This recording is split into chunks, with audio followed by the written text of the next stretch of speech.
حفاظ ہیں، قرہ ہیں، علماء ہیں، یہ ہمارا مستقبل ہے، یہ ہمارا سب کچھ ہے۔ تعلیم کو عام کرنے کی ضرورت ہے، تعلیم کے ساتھ وابستہ رہنے کی ضرورت ہے، مسجدیں آباد کرنے کی ضرورت ہے، مسجد مرثیہ خواہی کی نمازی نہ رہے، یعنی وہ صاحب اوصاف حجازی نہ رہے۔ مسجد تو بنا دی شبر میں ایمان کی حرارت والوں نے، من اپنا پرانا پاپی تھا برسوں میں نمازی بن نہ سکا۔ میرے پیاروں، مسجدیں ہمیں آباد کرنی ہیں، ہماری مسجدیں آباد ہوں گی، ہماری بستیاں آباد ہوں گی، ہمیں درسگاہیں قائم کرنی ہیں، ہماری درسگاہیں مضبوط ہوگی، ہماری ملت اسلامیہ مضبوط ہوگی، ہماری درسگاہیں مضبوط ہوگی، ہماری امت مضبوط ہوگی، امت مسلمہ امت محمدیہ مضبوط ہوگی۔ اگر امت کو ملت کو قائم رکھنا ہے، دائم رکھنا ہے، اس کی ارتقاء اور اس کو بلندی کے اوپر لے جانا ہے، ایک ہی صورت ہے، وہ ہے علم دین کو عام کرنا، حضور کی شریعت کو عام کرنا، آپ نے اوپر نبی پاک اسلام کی شریعت کو لاگو کرنا۔ بس اس پیغام کے اوپر میں اپنی تقریر ختم کروں۔ میرے پیاروں، آج ہمارے یہاں نعرہ لگتا ہے کہ پوری دنیا کے اندر اگر سکہ ہو محمد عربی کا ہو، حکومت ہو محمد عربی کی ہو، جھنڈا ہو محمد عربی کا ہو،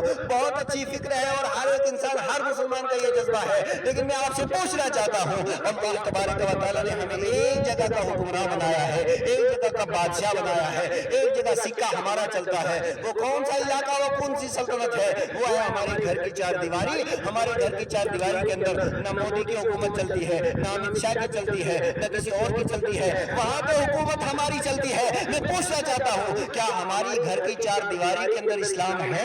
اگر ہے تو اللہ کا شکر ادا کرے، اور اگر نہیں ہے تو پھر یہ سمجھ لیجئے کہ ہم بہت نالائق آدمی ہیں۔ ہماری گھر کی چار دیواری کے اندر بیٹی ہو تو نماز پڑھے، بیٹا ہو تو نماز پڑھے، بہو ہو تو نماز پڑھے، ماں باپ ہو تو نماز پڑھے، جتنے گھر کے افراد ہو سارے نماز پڑھے، عورتیں پردہ کریں۔ دینداری جس وقت ہمارے گھروں کے اندر آ جائے گی، ہمارے سارے معاشرے اور ساری دنیا کے اندر اللہ تعالیٰ محمد عربی کے دین کو غالب فرما دے گا۔ حضرت گرامی وقار، اللہ تعالیٰ اس ادارے کو دن دنیا رات چکنے برکتیں و ترقیاں عطا فرمائے۔ یہ مختصر سی تقریر ہے، تفصیلی پھر کبھی سنائیں گے انشاءاللہ۔ وآخر دعوانا الحمدللہ۔